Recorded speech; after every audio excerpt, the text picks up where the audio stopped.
Hey everyone, this is Wissam from Gaza. I'm still alive and continuing with you from Gaza, the Arabic TV coverage for diaries under bombing. So today is the day 42 of the war in Gaza. And I was surprised, or I was not, I don't know. Today when I woke up and told people that today is Friday, I'm so happy because I'm remembering the Friday. Before the war, it was a celebration, it's the weekend. And they told me that really, we don't know.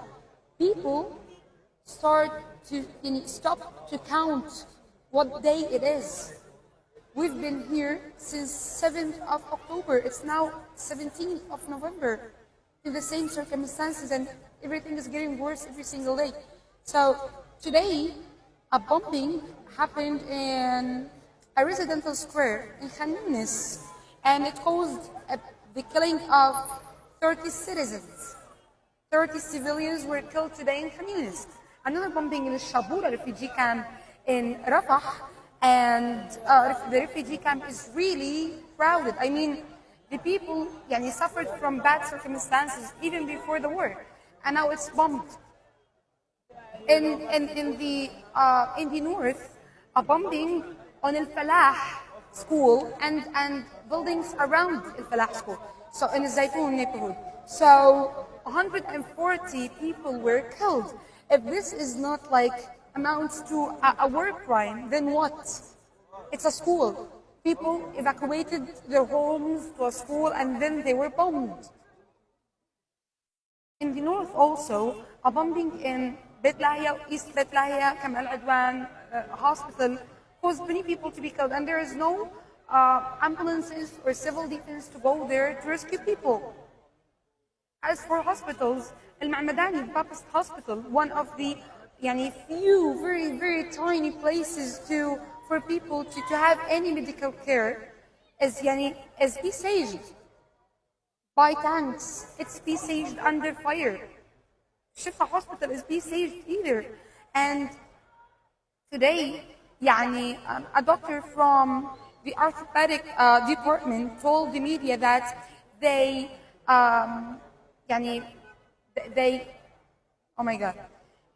cut or they amputated 4 limbs of a child, a girl, without anesthesia. There is no any medical supply in the hospital. This is crucial. How this could happen in the world? And everything is reaching the world, but nothing is changing.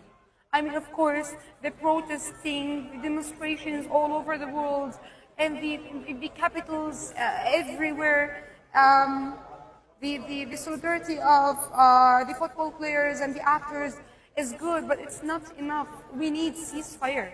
Right now, we need ceasefire. People in Gaza need ceasefire. By the way, even people who are besieged in their homes in Gaza City, today the director of Shifa Hospital told the media that people are dying in their homes because there is no any reach for any medical supply, any health care, because some sick people are in their homes, besieged. And no one, no the Red Cross or anyone can do anything for them. So we demand a ceasefire right now, all of us. Hi everyone, this is Wissam from Gaza.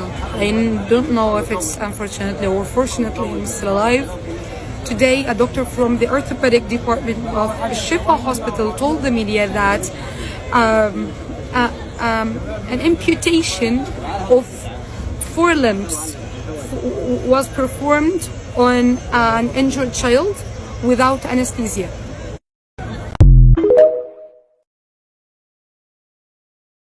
مرحبا بنيكس، أنا حاليا في المستشفى وفي معي بيلسان عمري 10 سنين. كانت عايشة بالبيت متكون من 3 طوابق، وكان في 16 شخص من عائلات مختلفة، وتم استهداف المنزل. انضرب، مصارية راحت بالبيت، سيارتي راحت، هويتي راحت. وهي نجيت هي وامها من تحت الركام. فجأة صحيت لقيت حالي تحت الحجار، فكرت حالي حلم، صرت أتحرك مش قادرة، صرت أنادي يا بابا يا ماما فيش أحد سمع.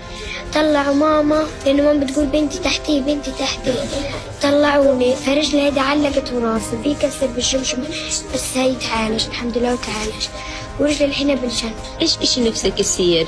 الحرب تخلص. ايش نفسك تصيري بس تكبري؟ معلم. ليش؟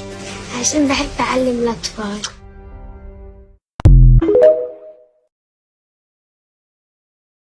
This is a 24-hour update of what's been happening in Palestine.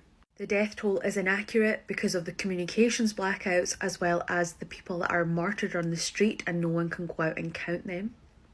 Last night, the Israeli military conducted further attacks on the Jabalia refugee camp and it killed 18 people. At this point, I've lost count at how many times they have attacked Jabalia refugee camp alone.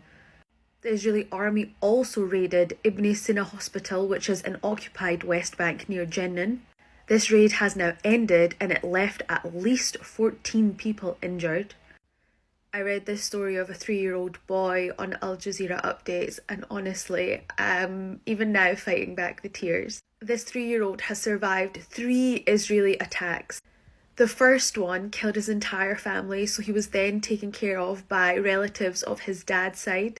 The second attack then killed all of the relatives. He was then looked after by his uncle, who died in a third attack and left his leg injured. This 3-year-old boy has seen the meaning of destruction and life being taken away. I can't even imagine what that means for his innocent developing brain. Internationally, in Ireland, the MP and head of the ruling party, Mary Lou McDonald, has asked for the International Criminal Court to investigate the war crimes that Israel has been committing, as well as calling for a ceasefire. This is incredibly important because Ireland have been the very few European countries who have been critical of what Israel has been doing since the genocide started. And since Thursday, it's been revealed that Israeli war cabinet members support the expansion of the ground war into southern Gaza. And the Israeli military have dropped leaflets ordering those in Khan Yunis to evacuate. Remember when Israel was like, no, please flee to the south, it's safe, that's where you'll be safe. And we were all saying that is not going to be the case. Well, here's proof of Israel's lies again. It's not even clear where these civilians are safe to flee to.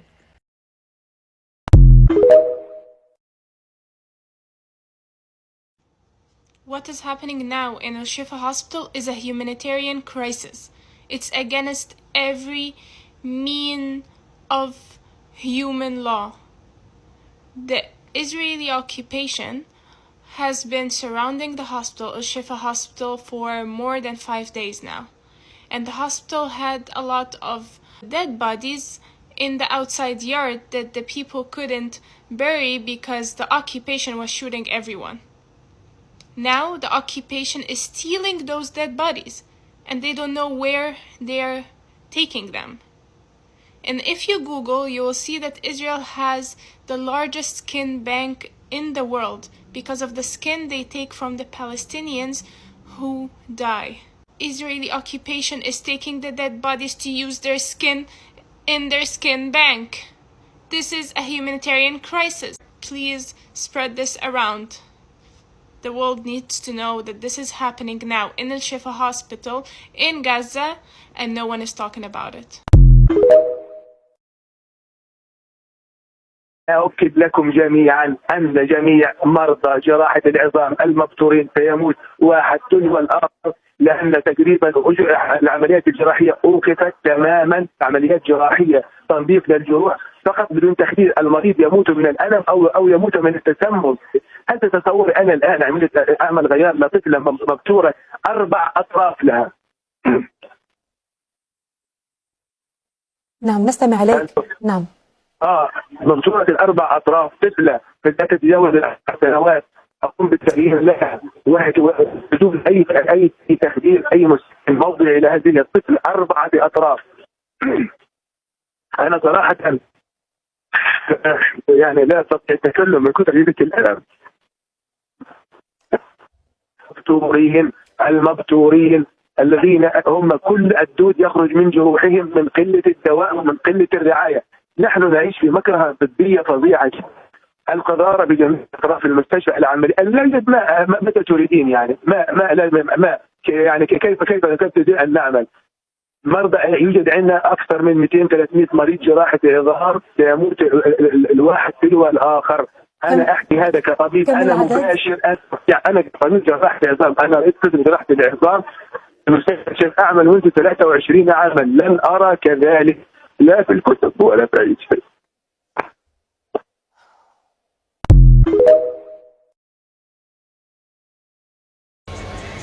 November the 17th, 2023, live from Gaza.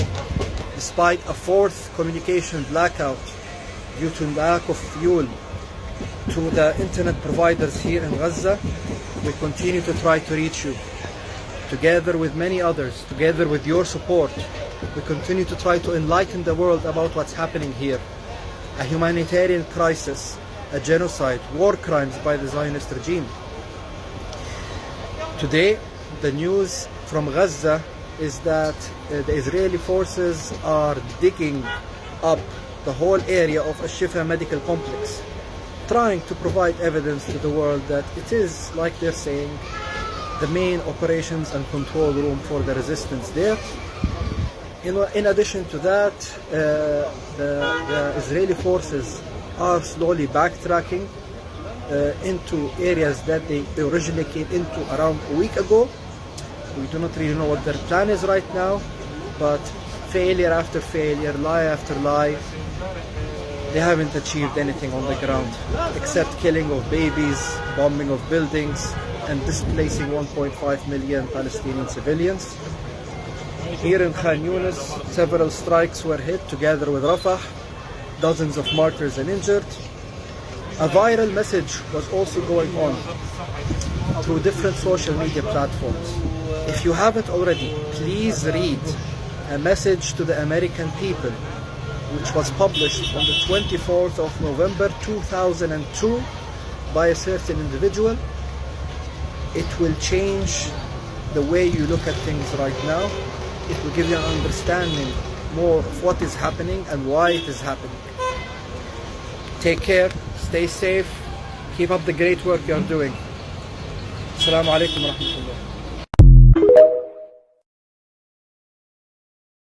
This is news from Gaza. It is 5 a.m. Palestine time, November 17th. Attacks on hospitals continue not only in the Gaza Strip. In the occupied West Bank in Jenin, the occupation army is storming the perimeter of Ibn Sina Hospital and conducting an investigation with the ambulance crews after forcing them to leave the emergency department. 2 murders and 3 serious injuries were reported via medical sources. This info comes from Al-Quds News Network on Telegram. Meanwhile, in Gaza, the Israeli occupation forces siege on Al-Shifa Medical Complex is nearly 48 hours in. They are still there, terrorizing the medical staff and patients. 8 hours ago, Al-Quds reported that 7,000 people, including displaced persons, wounded, and medical teams are trapped in Al-Shifa without the minimum necessities of human life. 10 hours ago, the Government Information Office in Gaza stated that the occupation collected dozens of bodies in Al-Shifa Hospital and transported them to an unknown destination. It carried out digging and inspection operations inside the hospital and prevented the entry of water, food, and medical supplies. The occupation turned Al-Shifa into a military barracks. They also stated that 3 premature babies died in the hospital. 11 hours ago, Al-Quds reported that bombing was continuing in the vicinity of Al-Shifa. 10 hours ago, the director of Al-Shifa complex stated that a short while ago, 2 people and a kidney patient died, and there are 4 others struggling with death now. We cannot remove the bodies from the hospital departments. They also stated that 3 premature babies died in the hospital. The director told Al Jazeera there is a genocide being committed in the complex against patients and premature babies, and the occupation blew up sections of the complex, its pharmacy, and its northern wall. The occupation must bring fuel, water, and food to the hospital residents after storming it. On Thursday evening, Hamas leader Osama Hamdan stated, "The American administration bears responsibility because it provided complete cover cover for the Israeli war crime in the Shifa complex. For 2 weeks, we have been calling for the formation of an international committee to examine the falsehood of the occupation story regarding Al-Shifa Hospital and the hospitals of the Gaza Strip. Also on Thursday night, Mathabo Tlou announced a complete interruption of communication services in all areas of the Gaza Strip after the occupation's preventing of fuel entry and exhausting all backup energy sources. 11 hours ago, Al-Quds reported that bombing was continuing in the vicinity of Al-Shifa. Al Jazeera reported 11 hours ago that occupation bulldozers were destroying the southern part of the Shifa complex and advancing to bulldoze the other sections. And sources from the Al-Shifa complex told Al Jazeera 12 hours ago that hundreds of occupation soldiers stormed the various departments of the hospital and opened fire heavily. The director of Al-Shifa told Al-Quds 14 hours ago that those in the complex were screaming from thirst and that 4 kidney patients were in, quote, final agony in light of the siege and the prevention of the entry of food and medical materials. Al-Shifa director told Al Jazeera 15 hours ago that the hospital is completely surrounded, food and water have run out, and the occupation has hit the main water line. We cannot even take out the garbage from outside the hospital. Snipers continue to fire bullets. No one can move from one building to another, and we have lost communication with our colleagues. Israeli drones do not stop flying over the hospital's airspace. 16 hours ago, Al-Quds brigade stated, "Our fighters are still engaged in fierce clashes in the vicinity of Al-Shifa complex, and there have been confirmed casualties among the enemy forces." 5 hours ago, a journalist that's in the vicinity of Al-Shifa told Al Jazeera that the hours set by the occupation for the safe movement of the displaced are the most bombed hours. 12 hours ago, Al-Quds reported that the director of the Indonesian hospital in northern Gaza Strip announced that the hospital has stopped working due to the Israeli siege, fuel shortages, and the huge numbers of infections arriving from different areas in the Gaza Strip, especially with the Gaza Governorate hospitals stopping. Around the same time, the Palestinian Red Crescent reported that tanks surround Al-Ali Baptist Hospital and ambulance crews are unable to reach the injured. Bombings have been continuing in the vicinity of the Indonesian hospitals and honestly all the other hospitals in the Gaza Strip. Nothing has stopped. I want to remind everyone that you won't be able to tell the death toll anymore in Gaza because all of the government offices that recorded those death tolls were centralized in Al-Shifa. And Al-Shifa was also the largest medical complex in Gaza with all of the trauma centers and everything. A lot of the medical equipment that was in Al-Shifa is not in any other hospital in Gaza. Also remember that all of these doctors, these surgeons, these specialists that are in Al-Shifa are being kept in there. They can't go from the different buildings in the complex. They also can't leave to other hospitals to treat other patients. So those doctors are essentially out of commission. Now we have a communications blackout. We've had this mass expulsion into southern Gaza, but don't forget there are still around 500,000 or so in northern Gaza still there. A lot were forced to flee to the south, but it is not empty. Communications blackout, mass expulsion, siege of all of the hospitals centralized in Al-Shifa, where all of the government offices that kept records are, and they're also being held hostage in Al-Shifa. Before the siege of Al-Shifa, government media offices in Gaza have been saying that they can no longer accurately count the deaths. But what we know from before, you see the numbers from before daily and what they got up to, 11,000, and that was an undercount at the time. And you look at that.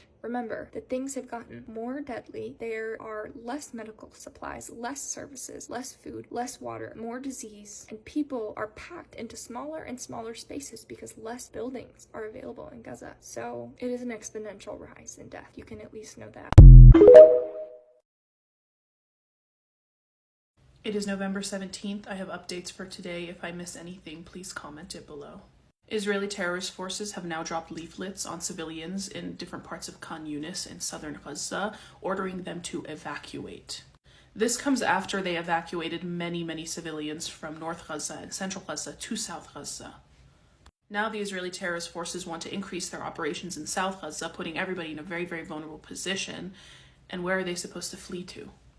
Communication networks are still down due to the lack of fuel. In the most recent hours, 4 civilians were killed by an Israeli airstrike targeting a house in Khan Yunis. In a house east of Khan Yunis, several people were killed and injured by Israeli army shelling. At least 18 civilians were killed by an Israeli airstrike that targeted a house in central Gaza. Israeli terrorist forces targeted residential blocks in Jabalia with a series of airstrike attacks, killing and injuring dozens of civilians. Israeli bombardment is intensifying around the Indonesian hospital. Witnesses have told Al Jazeera that dozens of people have been killed and another 100 people injured in an attack on Al-Falah school in the Zaytun neighborhood south of Gaza City. We still do not have firm casualty numbers. The strike on the school, which was sheltering thousands of displaced people, took place last night, but the Indonesian hospital in Gaza said it only learned of it this morning due to a blackout of telecommunications services in the strip. The director of Al-Shifa says that the hospital has become a big prison and a mass grave. They have lost all of those who are in the intensive care unit. They lost 22 people overnight. They have no food, no water, and no power. And they are being denied the ability to leave the hospital by Israeli terrorist forces. There is still no word on where the stolen bodies of Palestinian civilians have gone after the Israeli terrorist forces took them from Al-Shifa. The remaining premature babies will most likely not make it due to the lack of oxygen and fuel and other basic necessities. Israeli terrorist forces continue to kill anybody who moves around the hospital, and they have bombed most of the buildings around as well. There are snipers placed all around the hospital. The children are suffering from severe intestinal infections. This is due to the lack of clean water. Israel's claims of providing incubators for the premature babies in Al-Shifa hospital are a lie. Also, they don't need incubators. They already have incubators. They need fuel to generate electricity. The Israeli occupation forces claim to have provided incubators to the hospital, but this is not true. This is false. In addition, we are not in need of incubators. We already have incubators in the hospital, yet we are out of fuel to generate electricity for the incubators. Al-Shifa director says that they are forced to leave patients to die because they're unable to perform surgeries without the adequate electricity, fuel, oxygen supplies, medical supplies. They don't have anything. So the best that they can do is give a lot of these patients painkillers and allow them to die in peace. Overnight, Israeli terrorist forces illegally detained 47 Palestinians in the occupied West Bank. Over 2,800 Palestinians have been illegally detained since October 7th. And it should be noted that when they are illegally detained by the Israeli terrorist forces, they torture them, they beat them, they humiliate them. World Health Organization wants to set up field hospitals in Gaza. There used to be 3,500 hospital beds in Gaza. Now there are only about 1,400 left. They also feel that about 50 to 60 patients on a daily basis need to be evacuated to Egypt to receive proper care. But they didn't state if Israel agreed to these evacuations and these field hospitals being set up in Gaza. But we all know that that approval most likely will not happen. The IDF claim they have now killed 60-plus Hamas operatives out of the current death toll of at least 10,000, so a 99.5% civilian death toll. A spokesperson for the IDF said, "We throw hundreds of tons of bombs on Gaza. The focus is on destruction, not accuracy. And we can tell. Don't let the media convince you otherwise." Really important, if you have this video right now, share it, repost it, and comment. Elon Musk originally bought Twitter/X to make it a platform for freedom of speech. Well, ladies and gentlemen, I would like to present to you the freedom of speech. Elon Musk have officially announced anyone who speaks about decolonization or safe from the river to the sea is going to be banned from X/Twitter. Ladies and gentlemen, Elon Musk have got paid some real good money. I wonder how much he got paid. I just want to make sure here, I didn't just hallucinate seeing a video of a woman going to a pro-Israel rally with a sign that said, "I'm single" on it. Okay, I just think it's like super interesting, you know, to see the stark contrast between someone who considers these demonstrations like a party, like a social event, and on the other hand, at the pro-Palestinian rallies, people are holding signs with children's names on them, or their siblings, or their mothers, or fathers, or grandparents. By the way, the toll is at well over 12,000 in case any of the morally superior both sides people still gave a shit. But you know, I'm really not here today to talk about liberals making a mockery of demonstrations. I'm not here to talk about news outlets inflating the pro-Israel DC rally up to like 300,000 people or something when we all saw the photo and people did very basic math and found out it couldn't have been more than like 32,000 people. I'm really not here to discuss the fact that people were paid $250 and bussed off campus to attend the rally and they still couldn't put asses in seats. Because I want to talk about a clip that I saw on CNN today. The Al-Shifa hospital was bombed and raided under the auspices that Hamas was operating inside of it. And the consequences here were dozens of premature babies in incubators gone. Everybody in the ICU gone. Doctors were sniped as they passed by windows. And in a building near the Al-Shifa hospital, an Israeli hostage was found not alive. Now, in the clip, Wolf Blitzer is interviewing an IDF spokesperson, and two things really stuck out to me in this interview. The spokesperson plainly states that the priority for the IDF is to, number one, wipe out Hamas, and number two, save the hostages. Now, pay attention to the order of priority there, because it's important. Because when Wolf Blitzer is asking about the hostage they found, he says, how did she die?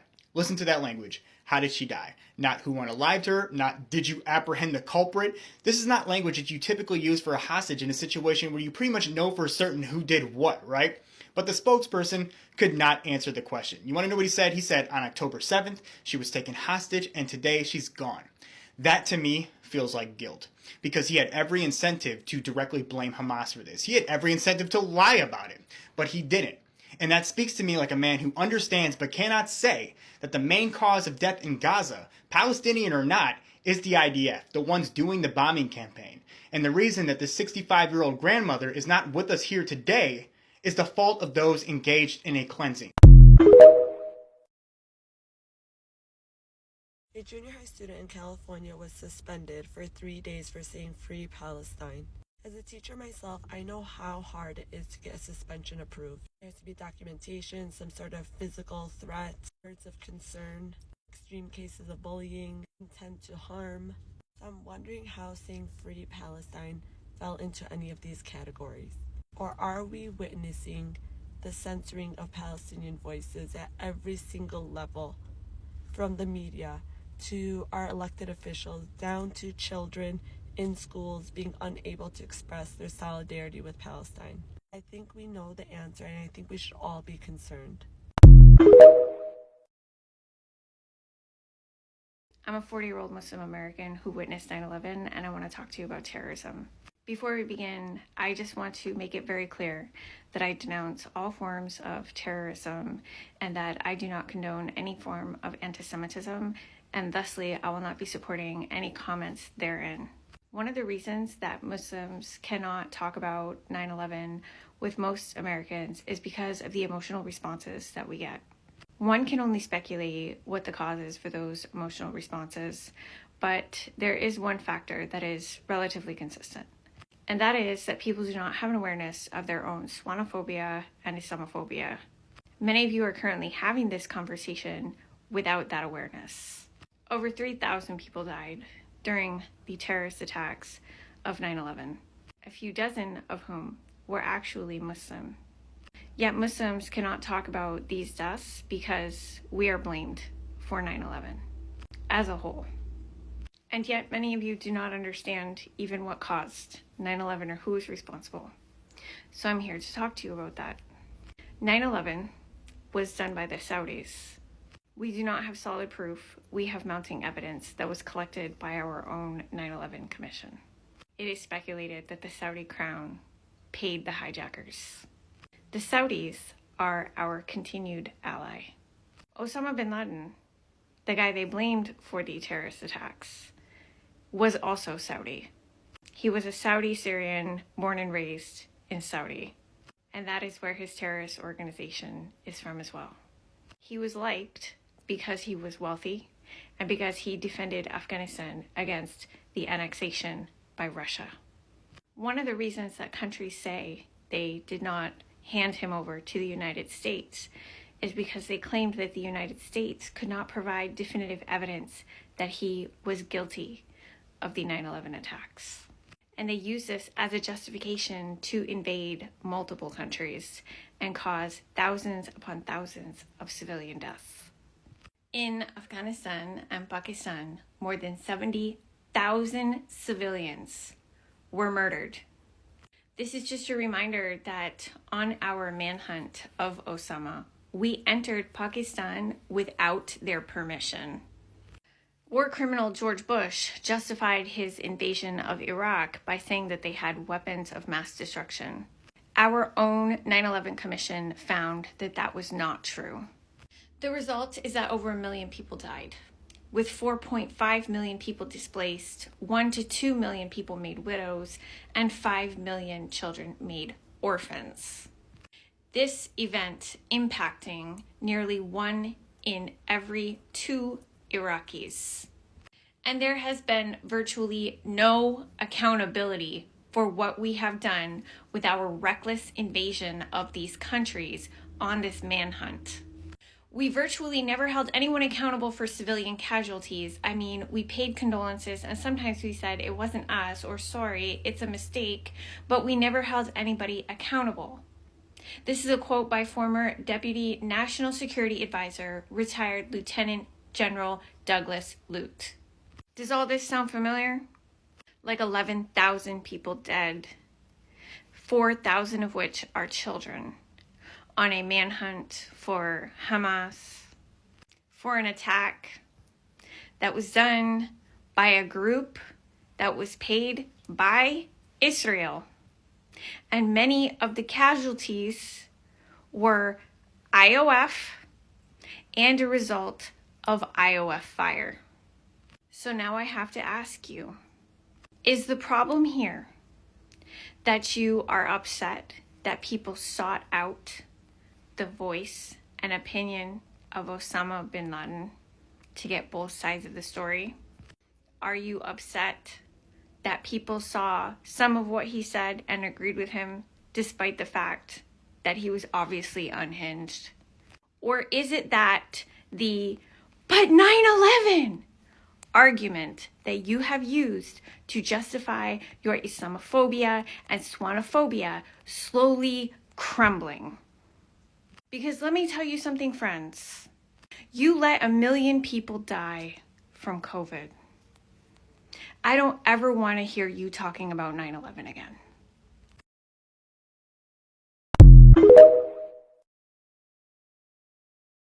This did not begin on October 7th. Israel did not suddenly begin oppressing Palestinian people as a result of Hamas's actions on October 7th, and to think so is to continue to be willfully ignorant.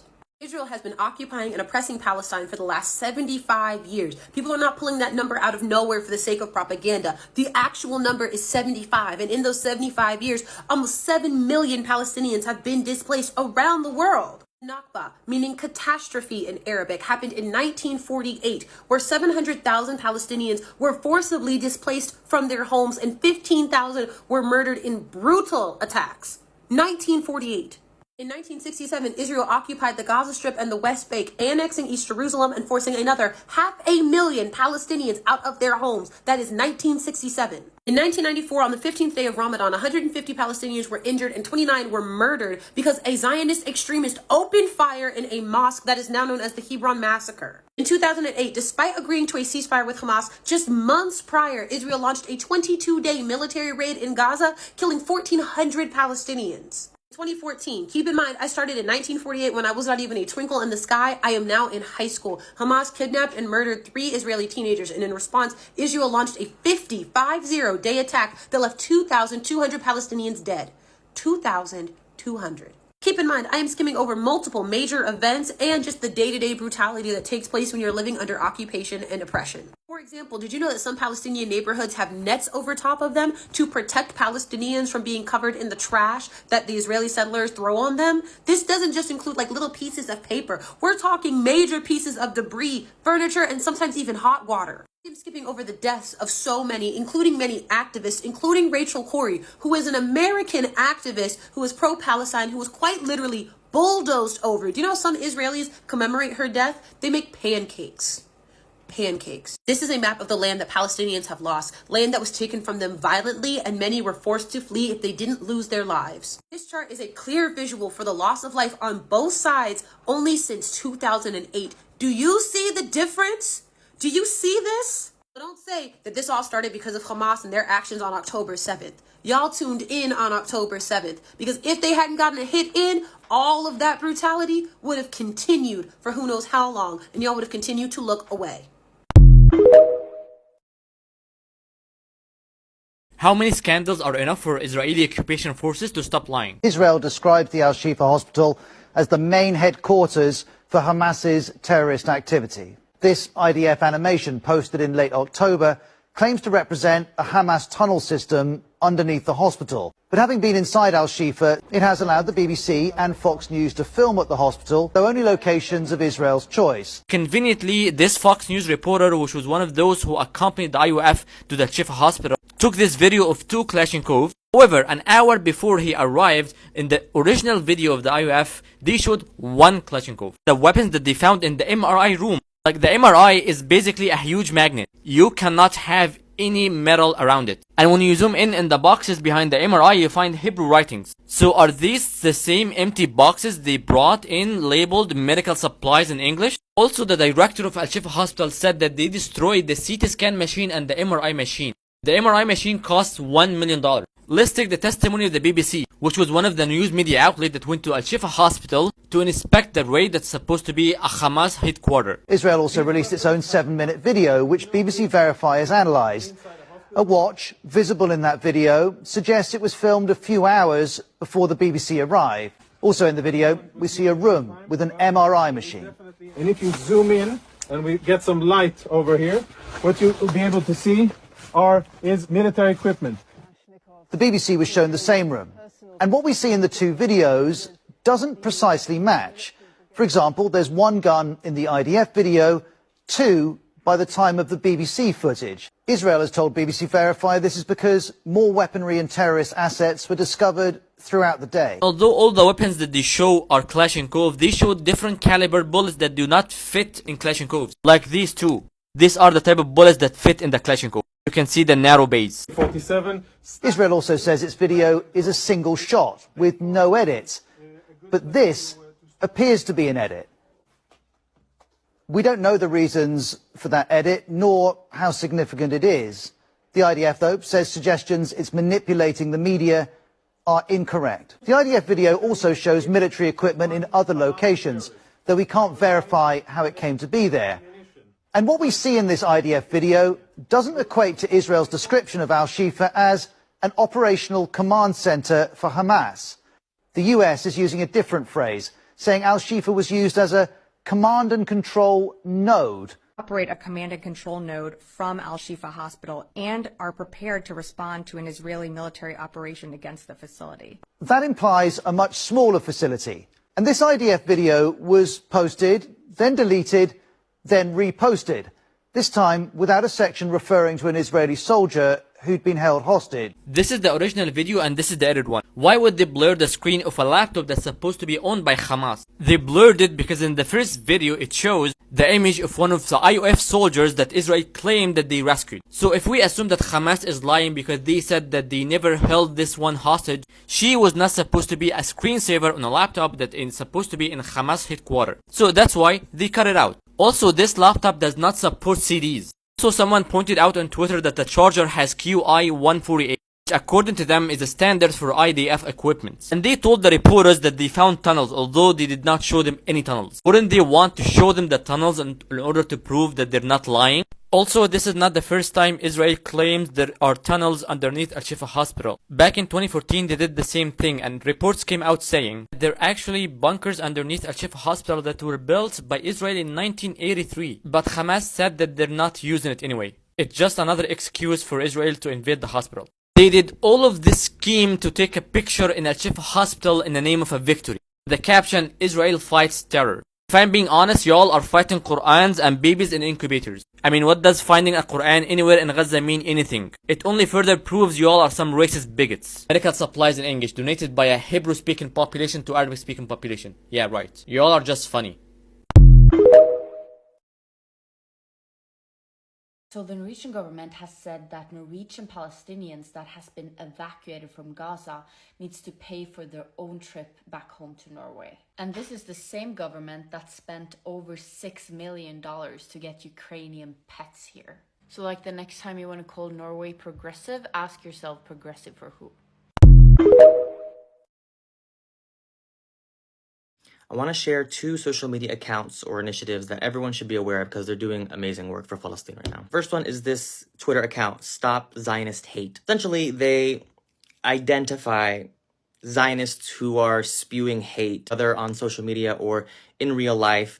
They find out who they are, holding these people accountable for their words and their actions. So just go look at their page. They've already identified individuals who are in pretty powerful positions, calling Palestinians animals or cheering on the genocide of Gaza. This Twitter account encourages the companies or schools or organizations that these people work for to take some action. This is really important because the other side loves to do that with us, attempting to get back at anyone who publicly shows their support for Palestine. So Stop Zionist Hate is kind of the counteract, and we definitely need to be supporting it. Their Instagram unfortunately got disabled, but they're still on Twitter, so definitely go check out their stuff. They consistently share call to actions, like they need people to help them out with signing petitions, emailing their schools or their organizations. If you have some free time and you feel like you need to just like stick it to the mirror, just go sign stuff. Another account is Propaganda versus Truth on Instagram. Their focus is debunking all of the mindless propaganda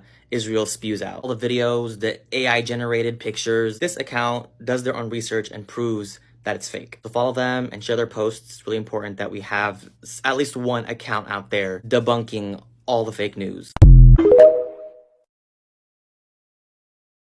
Here's the history of the Palestinian struggle in 1 minute. 1799, Napoleon offered Palestine as a homeland to Jews. 1882, the first ever Zionist settlement was built. 1917, the Balfour Declaration promised Jews a home in Palestine. 1929 to 1936, Palestinians protest and go on strike against the forced Jewish migration. In January, February and April of 1948, we see Zionist forces bombing hotels, invading villages and killing Palestinians. Now after all of that, in May of 1948, the State of Israel was created. Meanwhile, Israel continues invading Palestinian villages with the intention of ethnic cleansing. 1967, Resolution 242 is passed, telling Israel to get out and stop what they're doing. But Israel keep on charging forward into West Bank and Gaza. The UN Security Council passes yet again another resolution, which Israel basically ignored. 1987, the first Intifada takes place. 1990s, multiple agreements are made to create peace. But strangely, that's when we start seeing more settlements appearing. 2002, the apartheid wall was built, annexing Palestinian land. 2008, we witnessed the 22-day-long Operation Cast Lead, which was one of the worst attacks on Gaza. 4 years later, in 2012, Israel does the same thing in Gaza in what they call Operation Pillar of Defense. Then again in 2014, we witnessed Operation Protective Edge, which was noted in history as the worst assault upon Gaza, lasting 51 days. Same thing in March 2018, May 2021, August 2022, and that sadly brings us to October 2023.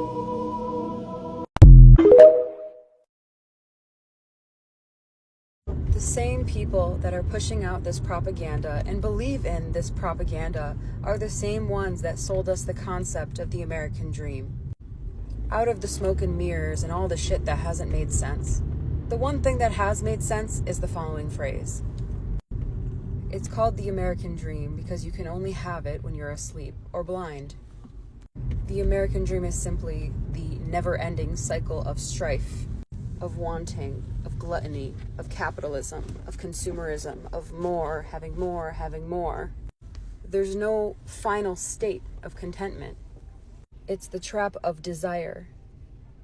In Islam, we look at that as the dunya, or worldly desires, worldly needs. And so while they hang this little pipe dream on a string in front of the hamster wheel, they just use us for our energy, our thoughts, our time, our resources, money, taxes, and everything in between. They utilize fear to keep us running on the wheel. We're just cogs in the wheel that make the machine move. But only as long as you are buying in to this silly little pipe dream. It doesn't take a formal education and a deep understanding of history to recognize that what is going on in Palestine is an atrocity and what is going on in Congo is an atrocity. I can look at the 4th largest military in the world being backed by the US, UK, France, and Germany and recognize that it is already on the wrong side of history. I can look at all of the military-industrial complexes from those countries benefiting from the enslavement and taking natural resources of Congolese people and know it is bad. And to claim that we are having absolutely no effect by making videos is asinine. Let me remind you that by making videos on on this app, I was able to raise $2 million for a nonprofit organization that provides gender-affirming care for trans people in my country. And if that isn't enough proof about the power of social media, let me direct you to the ADL's most recently leaked call from Jonathan Greenblatt that shows you how much they're shitting themselves over TikTok.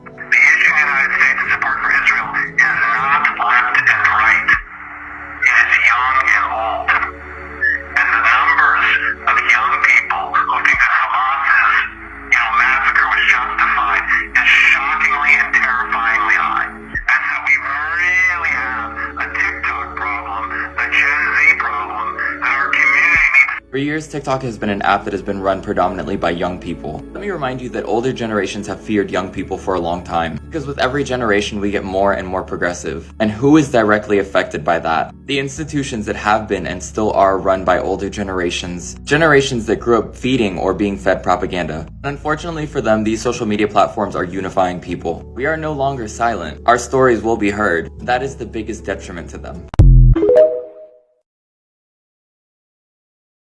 If you're familiar with my page, you may have noticed that I don't only speak about what is happening to Palestinians right now in Gaza and the West Bank. I also try to help us deconstruct the systems that have allowed this to happen, not just in Palestine, but in Congo, in Sudan, in Tigray, all over the world.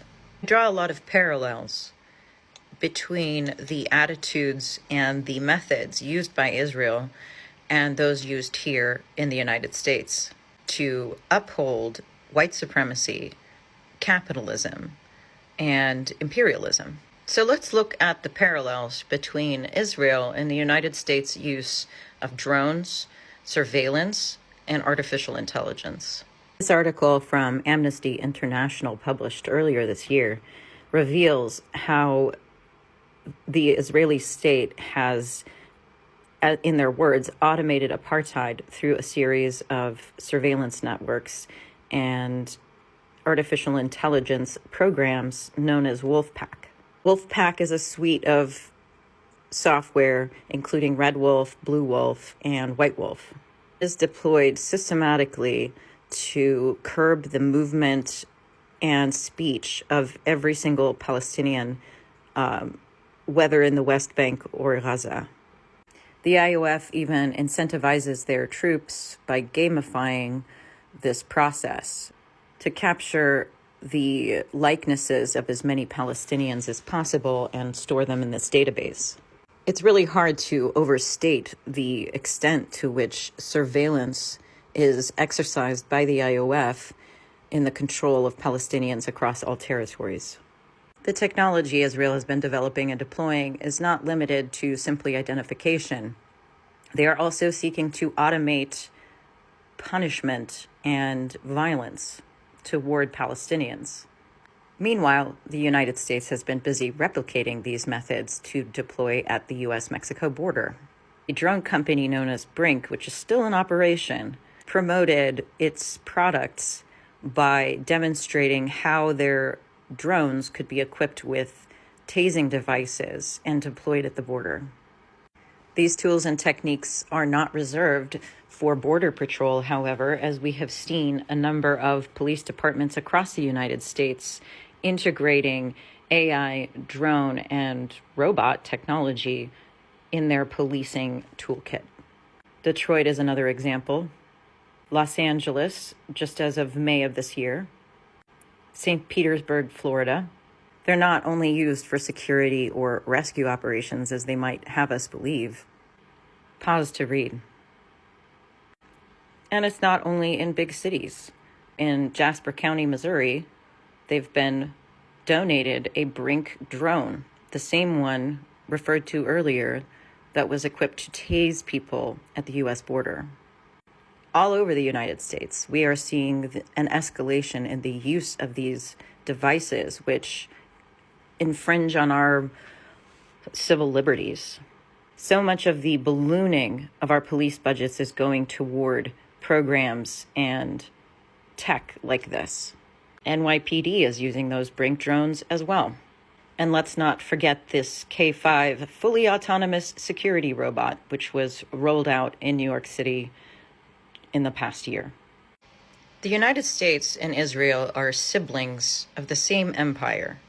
There is a reason why we can boycott American products in the U.S., but more than half of the U.S. states make it illegal to boycott Israeli products.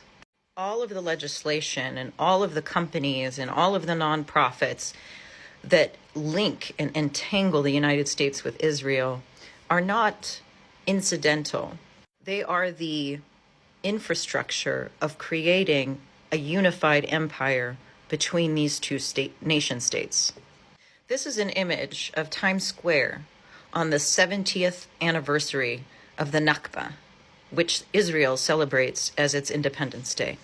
I think that the sooner we can get our heads around the fact that those two flags are the same thing, they are part of the same empire, the more efficiently we can deconstruct and start to disassemble this empire from the inside.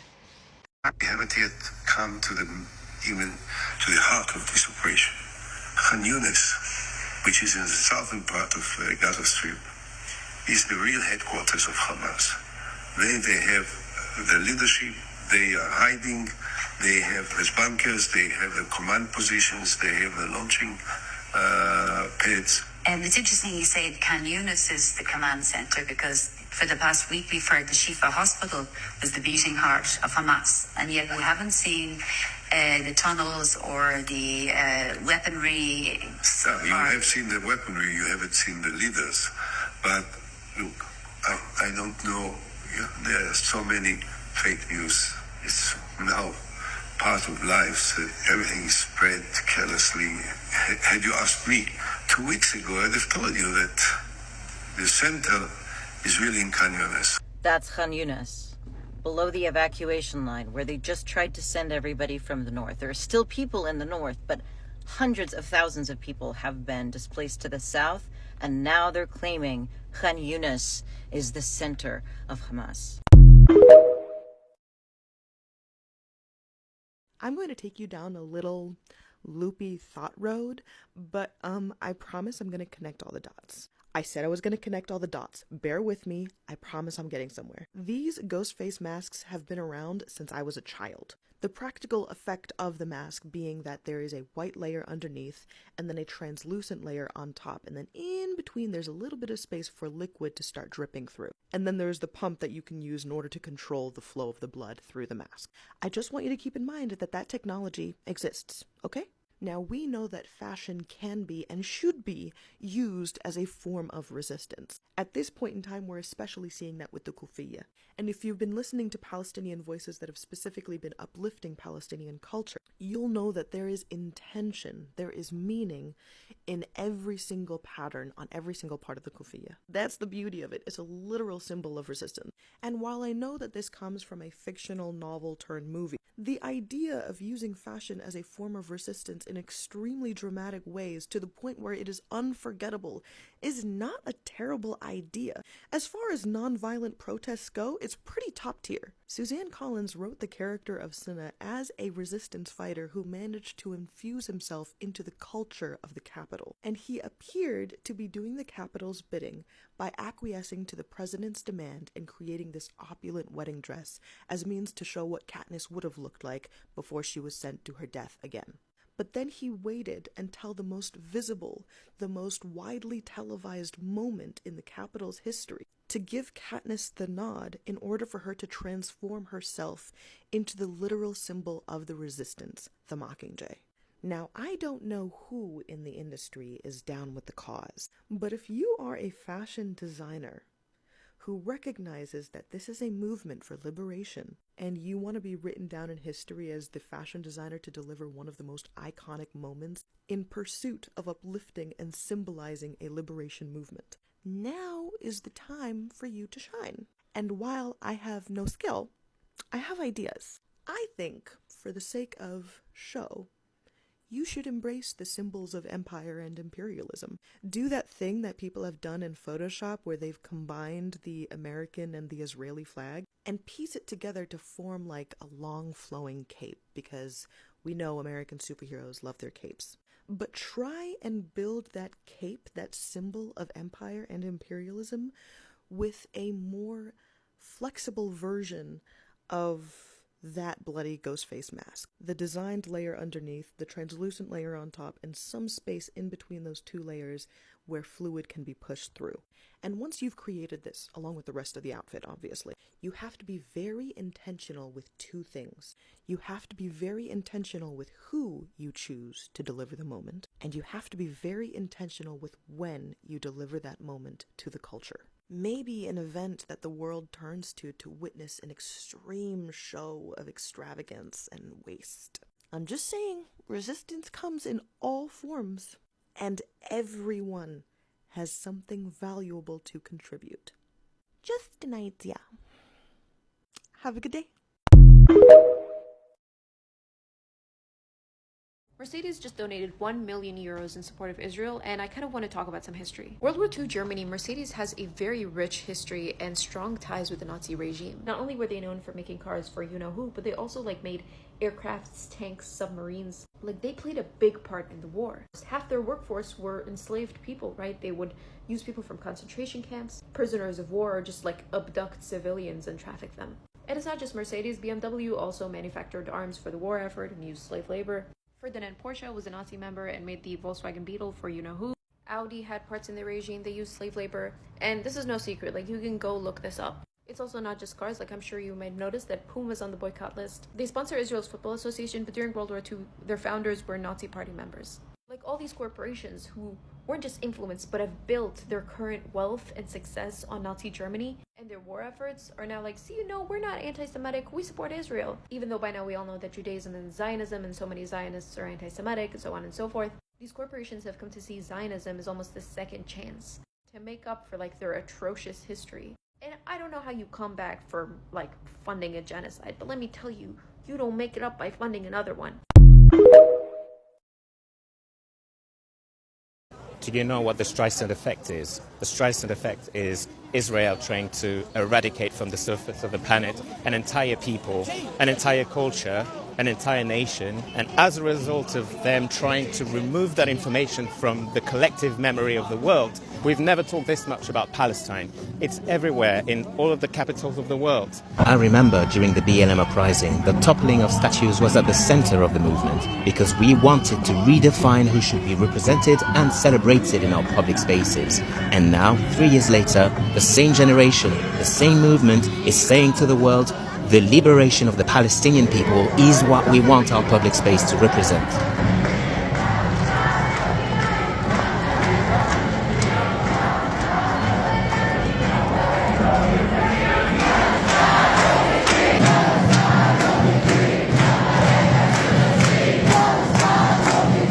The songs, the music, the language, the flag.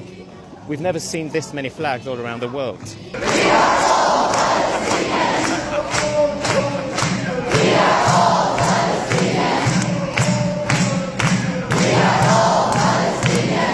Israel may be attempting to carry out a genocide, but the epistemic genocide is not happening. If the goal was to erase Palestinian culture, you failed.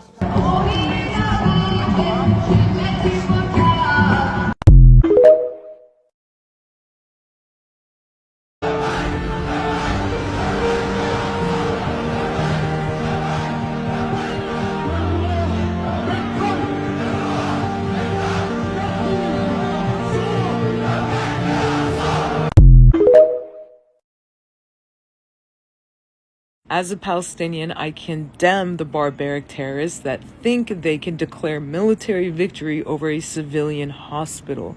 A hospital filled with 7,000 non-military targets, also known as civilians, that has already been bombed and is currently besieged, so that no one can get in or out, so that there's no food, water, or electricity, which in 2023 is needed to treat patients in a hospital. The same barbaric terrorists that have attacked every single hospital in Gaza. Don't forget that it's not just about free Palestine, but the Palestine that's freeing us along the way.